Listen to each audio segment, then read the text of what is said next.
Good morning. Welcome to First Church Unitarian here in Littleton, Massachusetts. My name is Lara Hoke, pronouns she, they, and I'm so happy and lucky to be the minister serving this incredible congregation. Yeah. So we are so glad that you're here with us this Sunday, just as you are. We celebrate the many diversities among us: age, class background, race, differing abilities, sexual orientation, gender identity, and more. Here we also have a wide tent of religious beliefs, and you need not be anyone other than who you are. If today is your first time with us, whether here in the sanctuary or online, we're really delighted that you're here, and we think that you'll enjoy yourself. Today, the co-leaders of the service are really our Director of Religious Education, Thea Shapiro, our music director, Molly Lozeau, Bob Williams as Scrooge, Jackie Clement and Jim Barasano as our other narrators, along with Thea. And there may even be a role for you as the pageant unfolds. We have a cast of many. Today's all-ages service is a special one, if you haven't noticed already, with the sets. We are going to experience Charles Dickens' A Christmas Carol. This pageant was created in this form by our friends and neighbors at the Harvard Unitarian Universalist Church, created specifically by Liv Radu, the Director of Religious Education there, and my dear friend, Reverend Megan Lyons. And they also created the set, so we are very grateful to them. So, as I said, in addition to the children and adults you'll see up here, there will be a couple of calls for volunteers as the play goes along. We don't want anyone involved in the play today to worry about doing things the right way. Today isn't about perfection. Today there are no mistakes. Our goal is connection and joy. And the set changes. It's going to be fun. Fasten your seatbelts. It's going to be a bumpy night. And thank you so much to our set volunteers. We recruited David Grober and our worship associate, Larry Kaler, and I think Martha Childs even got roped in, so thank the three of you very much. Oh, our first volunteer. We need somebody to play young Ebenezer. You won't have to speak, but you might have to dance a little. Is anyone willing to be young Ebenezer? All right, Luann, and that's perfect because I'm going to turn it over to Luann now for Community Matters. Thank you for volunteering me. Well, good morning. Welcome to First Church Unitarian. My name is Luann Colombo. My pronouns are she, her, me. I'm honored to be serving as a freshman deacon. Okay, my pronouns are still she, her, me. I'm honored to be serving as a freshman deacon to this amazing congregation. I'm a medium-sized woman with a large-sized smile and a Santa hat with mistletoe. Wink. I am truly grateful to be part of this community.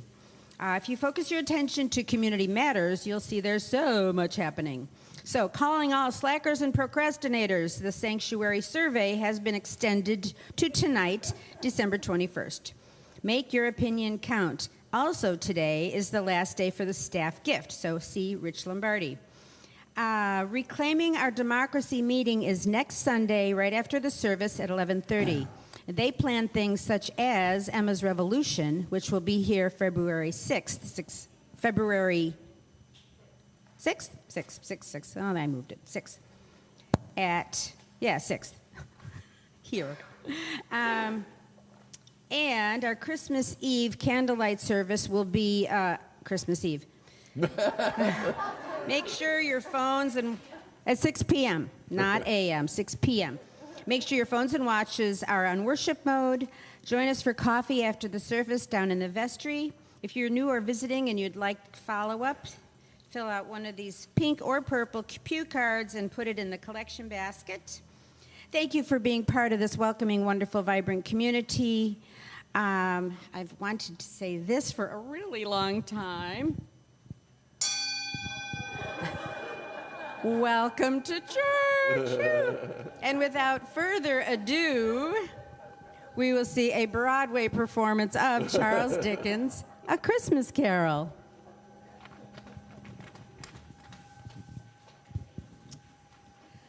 I want you to imagine a time with me. The year is 1843, and the place is London, England. It is a time and place of fog, gas lamps, horse-drawn carriages, and way too few days off from work. And yet, there was something magical stirring in the air. This was the year something special happened. A writer named Charles Dickens sat down and changed how people thought about Christmas. Fun fact, Charles Dickens was a Unitarian. That explains a lot, actually. He believed in kindness, compassion, and people taking care of each other, especially the poor. He didn't think faith was about rules or guilt. He thought it was about doing good in the world. Basically, he would fit right in at our church. And when Dickens wrote A Christmas Carol, he wanted to remind people that Christmas isn't just about presents or cookies. It's about being generous, forgiving, and human. The cookies still help, though. Definitely. But it's the kindness that really makes the season special. Today, we light our chalice for the kindness and goodness that lives within all of us. And Lara is our chalice lighter this morning. Oh, there it is. And this week, we light our fourth Advent candle, the candle for love.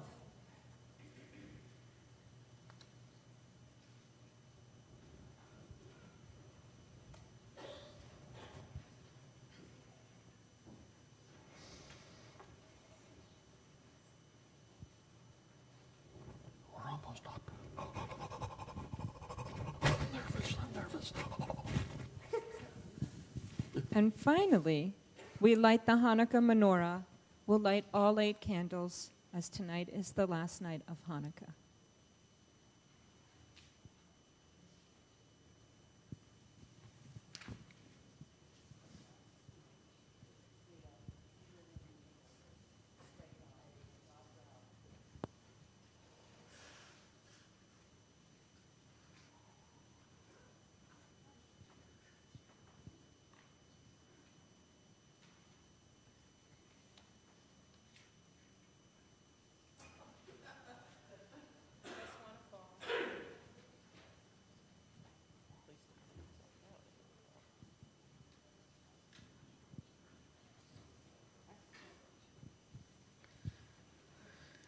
And now, with our candles aglow, let us go back to where it all began, a chilly Christmas Eve in London. The streets were bustling with people getting ready for the holiday. There was a festive song in the air as carolers sang. We invite you all to rise in body and spirit and join us in singing Joy to the World.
You may now be seated. And back to the Christmas carol. Despite the festive air outside on the streets of London, our story begins in the dullest, coldest, and most likely grumpiest office in all of London. The counting house of Scrooge and Marley.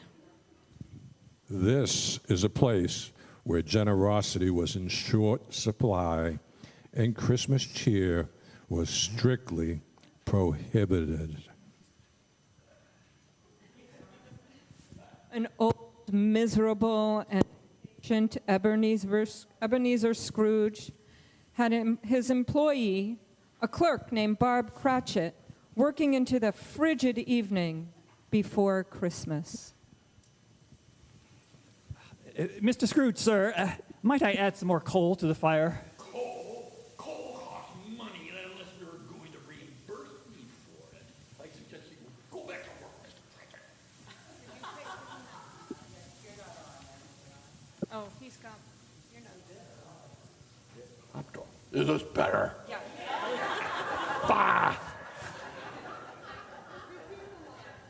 Repeat. Oh! Bah! Coal costs money, and unless you're going to reimburse me for it, I suggest you go back to work, Mr. Cratchit. A very cold Bob Cratchit got back to work, though his ink was nearly frozen, and just as he did every Christmas, Scrooge's jolly nephew Fred came visiting in the hopes of spreading some holiday cheer.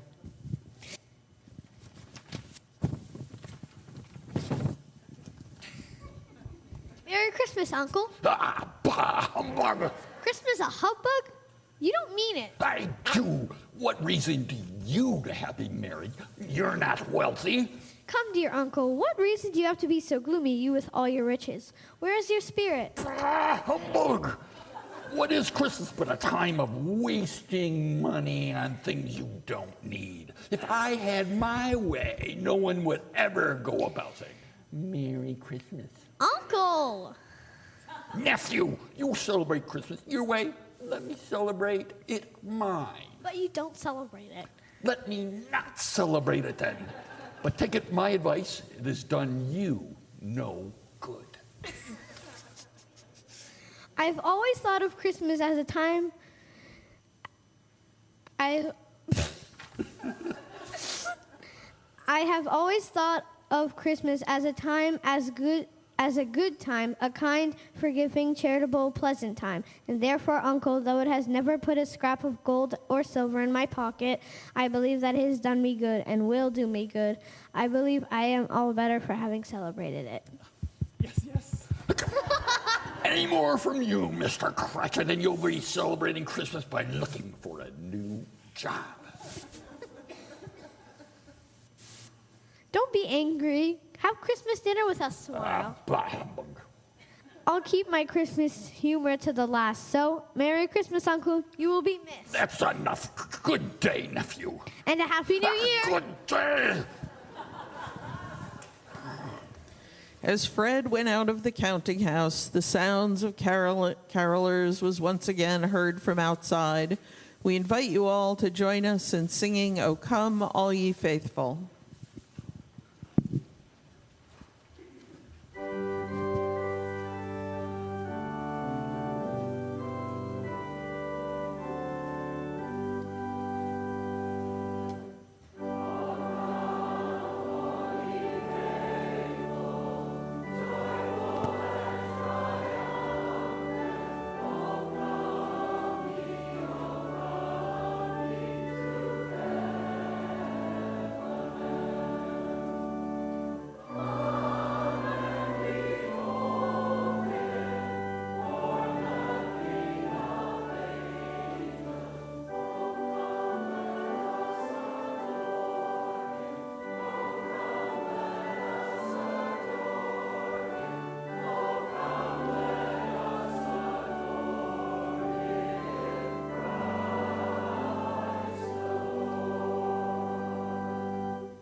Just after Fred left, two kindly people stepped into Scrooge's counting office.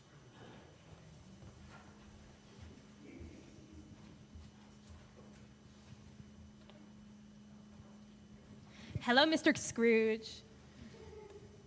How dare you enter my office without knocking? Who are you anyway? We just wanted to ask for a small donation for children that can't afford food or presents this Christmas. It is to help the local orphanage, Mr. Scrooge. Humbug, Christmas, Christmas, Christmas. That's all I hear. Be gone with you.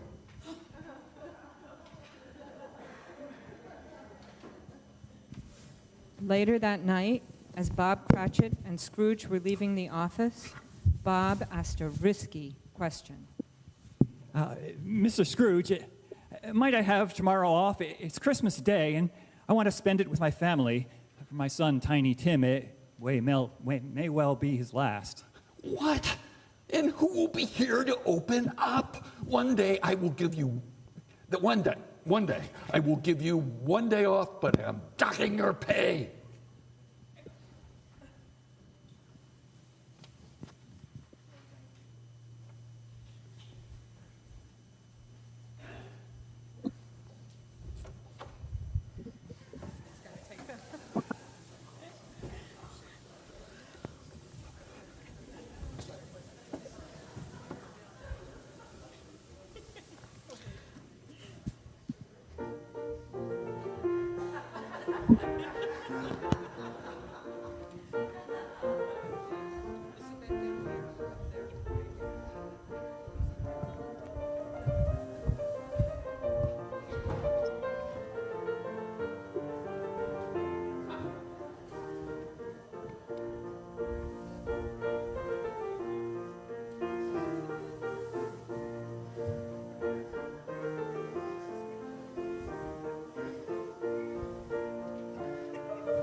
Mr. Scrooge made his way home, ignoring all the festive cheer that surrounded him in the streets.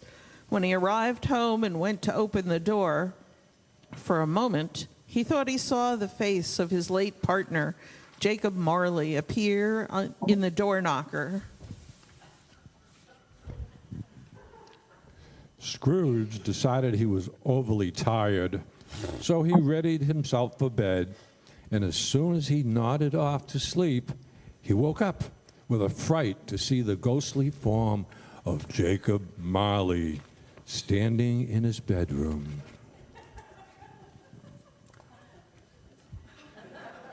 Standing in his bedroom.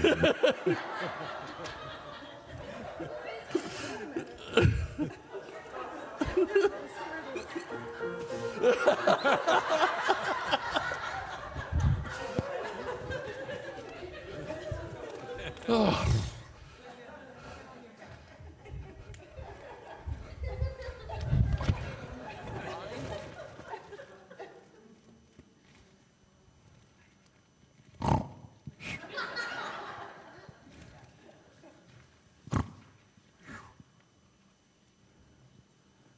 Where's the chime?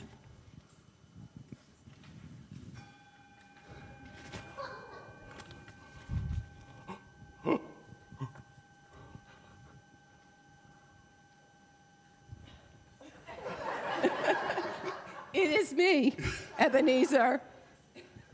I am here to warn you about what might happen to you if you don't change your miserable ways. Jacob, is that really you? Yes. Go away, spirit. I do not believe in ghosts. I must have eaten something strange, and it has sent me into hallucinations. Go away. No. I am here to warn. I'm going back a little here, okay? What? Just sit tight. No, just sit tight. I am here to warn you about what might happen to you if you don't change your miserable ways. I was once like you, and now I live in grief. I now wear the chains I forged in life. Each link was made by the lack of compassion and generosity. Now I'm going to... Okay, now you go away like I told you to before. Scrooge. I do not believe in ghosts. I must have eaten something strange still. It has sent me into hallucinations. Go away from me. Scrooge, you have a chance of escaping the same fate, but you must listen. Fine. Tell me what I must do, Jacob. Tonight, you will be visited by 3 spirits. Listen to them, Ebenezer. You must listen to them.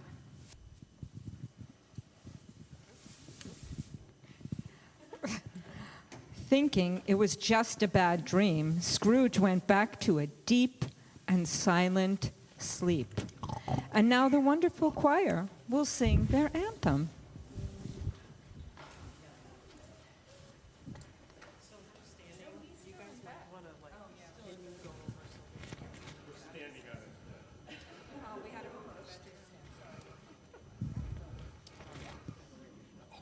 I'm going to get out of the way, hopefully.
Scrooge was fast asleep when the clock chimed 1, heralding the arrival of the 3 ghosts. Scrooge woke at once. I, the ghost of Christmas past, you must rise and walk with me. If I should believe in you, which I don't, I would ask, why have you come? It is a small secret that you will discover. Now come with me. As these words were spoken, they were transported to a warehouse door. It was a door from long ago. Do you know this place? Know it. I held my first job here. Why, look, it's old Fezziwig, bless his heart, and me as a young man. Mr. Fezziwig, a most jolly and generous man, looked at the clock and clapped his hands.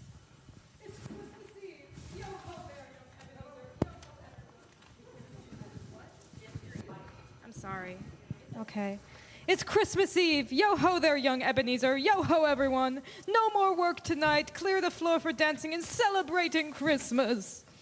Food was brought in and the music began. To really help Fezziwig have a party, we need some volunteer dancers to come forward. Come on, you can dance. Oh, come on, you can dance. Ghosts don't dance. Got my eye on you. Let's go.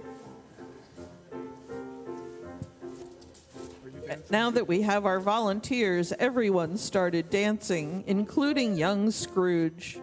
To help our dancers, let us sing Deck the Halls.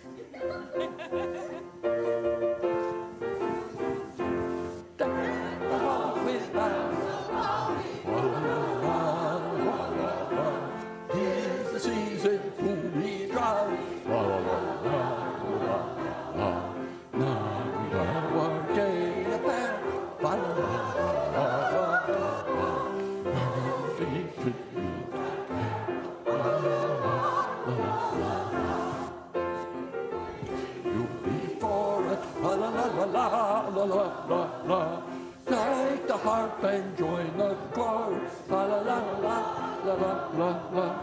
All of me merry men. La la la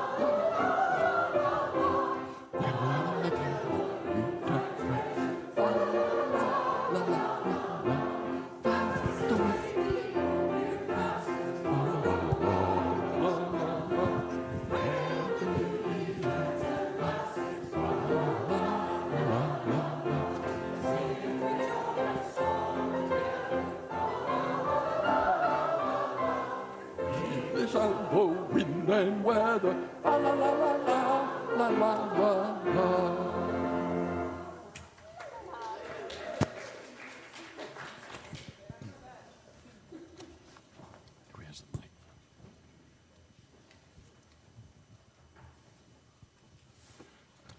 Such a waste of money all this was. A waste of money. Wasn't it? Of course not. Look how happy everyone was. Fezziwig was a master of making people happy.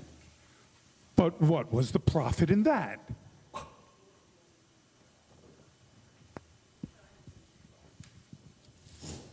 Wishing to see no more of his past and having no answer about profit, Scrooge returned to his bed and fell asleep until the clock struck 2.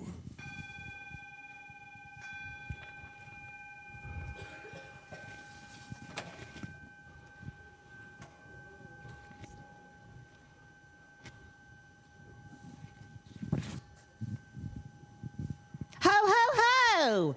Wake up, Ebenezer! I am the ghost of Christmas present. I bet you've never seen anything like me before. What? Spirit, take me where you will. Let me learn from it. Okay.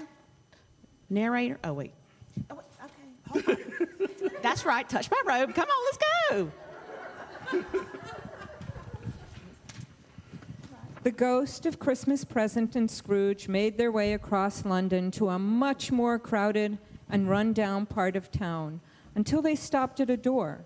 The door was this was the door to the Cratchits' house, where they were sitting down to a small but appreciated Christmas dinner. To make their meal complete, we need some volunteers to come up and be the Cratchit children. Would you like to come and be a Cratchit? Come on, a couple of you, please. Come on. Come be a Cratchit. Come sit.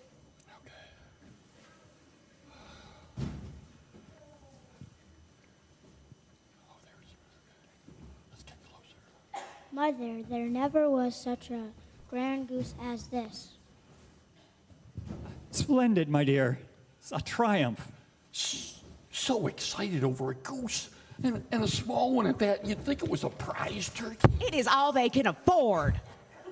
They are not a very well-off family, considering how little you pay Bob, and it is such a shame, considering the grave health of their son, Tiny Tim, as well as how devoted that employee is, Bob, he's been good to you.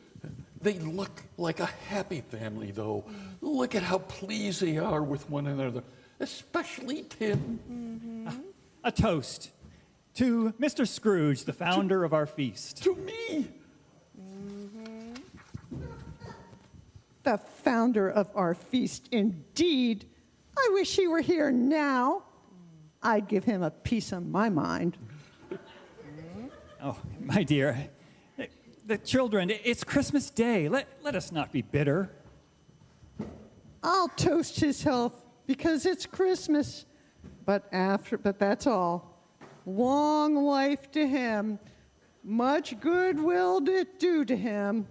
Merry Christmas to that stingy, unfeeling, unkind founder of the feast, Mr. Scrooge. Let's all say Merry Christmas, children.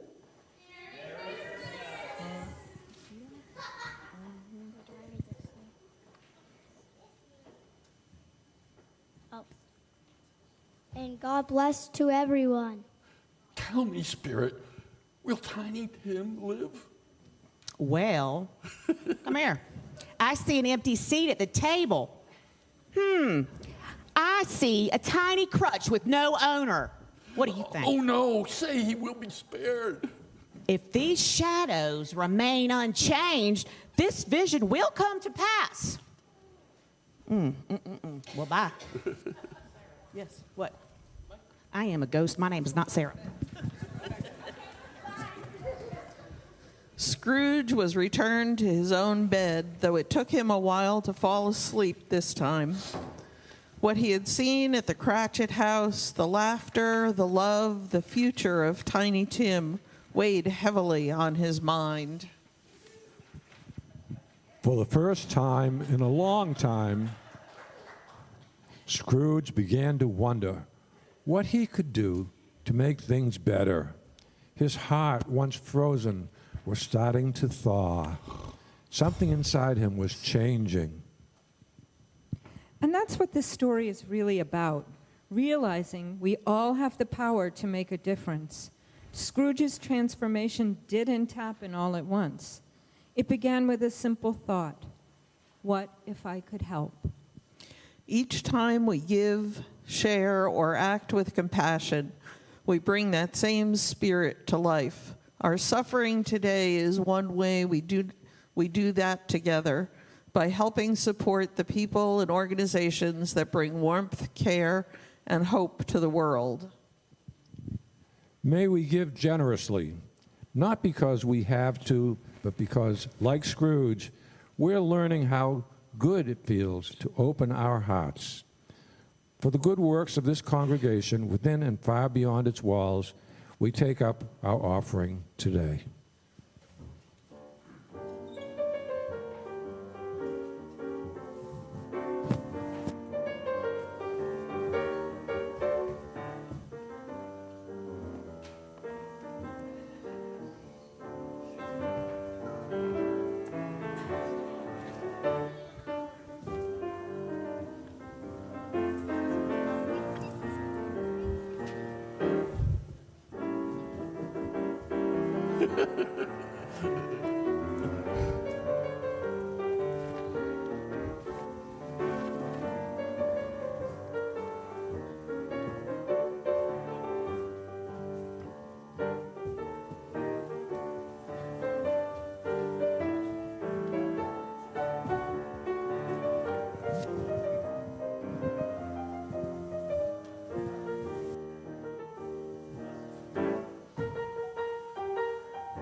As we return to our story, we are once again in Scrooge's bedroom, just as the clock begins to strike 3.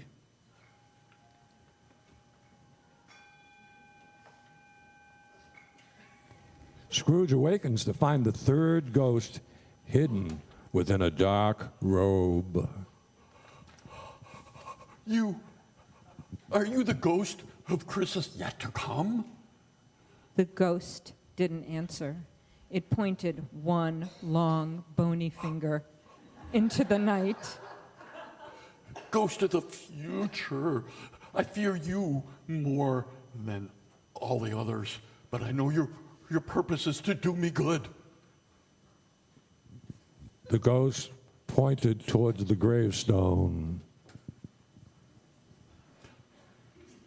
Wait a second. The spirit took Scrooge to a weed-infested churchyard. There were only a few people standing around. Whose funeral is this? Why is there no one here to mourn? Once again, the ghost pointed towards the gravestone. Tell me, spirit, is there anyone in this town who cared for this man? When did he die? Last week. What's the matter with him? An empty heart, I suppose. Little good his money did him. Not a single person here to mourn him. Think of all the money he saved with such a cheap funeral.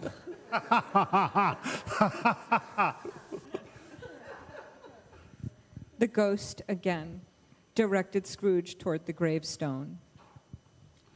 Before I look, tell me one thing, spirit. Can this future be changed? The spirit gave no reply. Scrooge trembled. He looked upon the stone and read the word Scrooge. No, spirit, hear me. I am not the man I was. I will honor Christmas in my heart. I will celebrate it year-round. Oh, tell me, spirit, that I can erase the name on the stone. The spirit said nothing, and Scrooge found himself once more asleep in his bed, though a restless sleep it was. He was fretful and in dismay over what the spirit had shown him. Eventually, Scrooge was able to find his rest. And so we invite you to join us in singing, God Rest Ye Merry Gentlemen.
When Scrooge next awoke, he was so happy to see daylight, he laughed out loud. For a man that had been out of practice for quite so long, it was a splendid laugh. He opened his window and called to a child walking down the street. You there! What's today, my young friend? Today, why it's Christmas Day. I haven't missed it then. Great! I'll give all my workers presents and extra pay. Listen, my young friend. You know that prize turkey hanging in the butcher shop window? The one that's as big as me? Yes, that's the one. I'll pay you to go buy it and have it brought here. If you come back in less than 10 minutes, I'll pay you double. Yes, sir. Merry Christmas. I'll have it delivered to Bob Cratchit's, and then I must join my dear nephew Fred for dinner. I haven't missed it yet.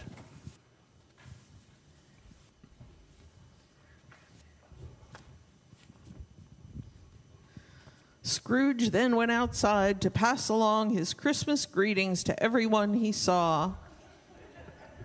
He was so filled with joy that it made everyone around him turn to their neighbors and also offer warm greetings. Come, let us do that now. Offer warm greetings to your neighbor. Merry Christmas!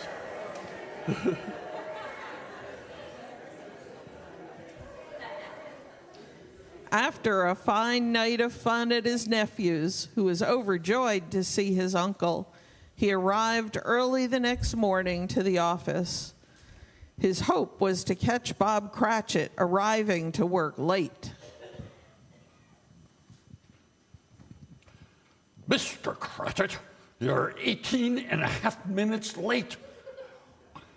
Mr. Cratchit, I'm sorry, sir. It's only once a year. We were making rather merry last night. It won't happen again. I'll tell you what, my friend. I'm not going to stand for this any longer. Poor Bob Cratchit. He was certain he was about to be fired. And therefore, Mr. Cratchit, I'm doubling your salary. Bob Cratchit was stunned. Merry Christmas, Bob. A merrier Christmas than ever given before. And your salary is just a start. I want to assist your family any way I can. And Tim, whatever he needs, he'll have it. Now, let's warm up this place. Buy some more coal, Mr. Cratchit. Before you do anything else, buy more coal. Why, thank you, Mr. Scrooge. You mean Merry Christmas, Mr. Scrooge? Yes, a very Merry Christmas, Mr. Scrooge. Mr. Scrooge did not double Bob Cratchit's salary. In fact, he tripled it. Mr. Scrooge raised the salaries of all his workers. From that point on, the office of Scrooge and Marley was a much happier and warmer place.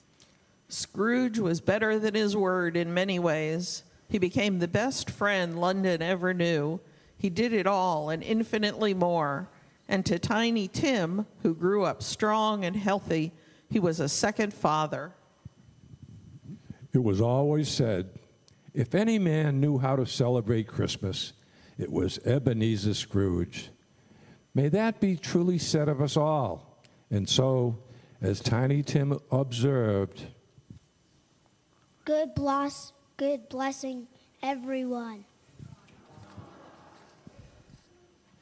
Just like Scrooge, we've seen how one person's choices can ripple outward, how generosity, compassion, and kindness can change lives.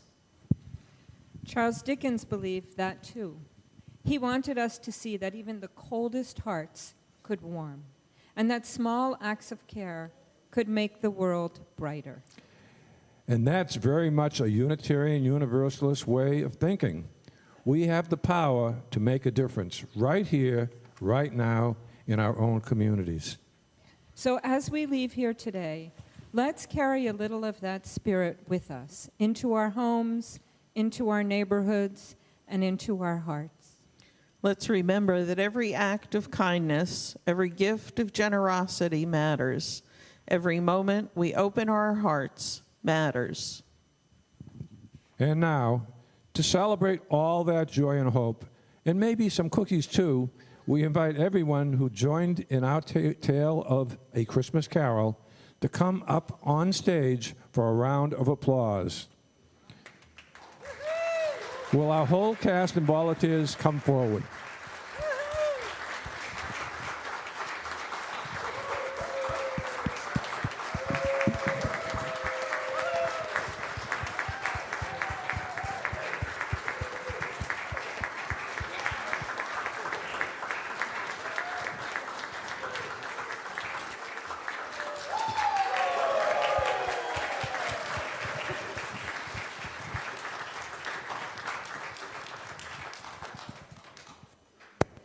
Our benediction today is simply this. Just like Dickens hoped, may we keep Christmas in our hearts, not as a season, but as a practice of kindness and compassion through all our days, every day of the year. And to close our celebration, let us sing together, "We wish you a Merry Christmas." May it be so.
Please join us in the vestry for fellowship and coffee, and join us Christmas Eve at 6 p.m.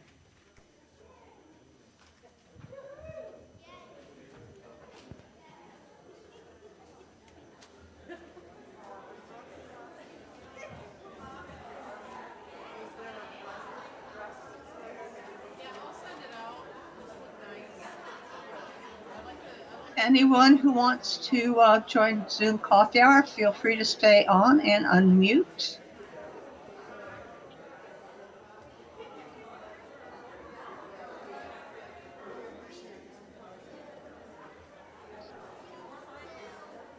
I don't think I've laughed more than that in